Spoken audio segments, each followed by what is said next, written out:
آج ہم ایوب کی کتاب میں سے دوسرا باب جو ہے پڑھنے جا رہے ہیں۔ گزشتہ کلاس میں جو ہے ہم نے پہلا باب پڑھا تھا، اور پہلے باب میں ہم نے پڑھا تھا کہ ایوب کا تعلق جو ہے وہ کس خطے سے ہے۔ ہم ایوب کی کتاب میں سے دوسرا باب جو ہے پڑھنے جا رہے ہیں۔ گزشتہ کلاس میں جو ہے ہم نے پہلا باب پڑھا تھا، اور پہلے باب میں ہم نے پڑھا تھا کہ ایوب کا تعلق جو ہے وہ کس خطے سے ہے۔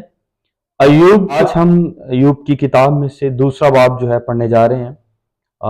گزشتہ کلاس میں جو ہے ہم نے پہلا باب پڑھا تھا، اور پہلے باب میں ہم نے پڑھا تھا کہ ایوب کا تعلق جو ہے وہ کس خطے سے ہے۔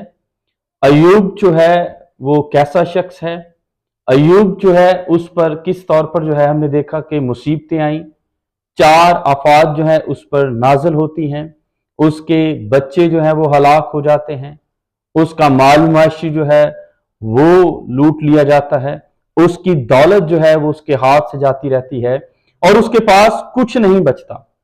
لیکن اس کے باوجود جو ہے مقدس ایوب جو ہے وہ اپنی راستی پر قائم رہتا ہے۔ مقدس ایوب جو ہے وہ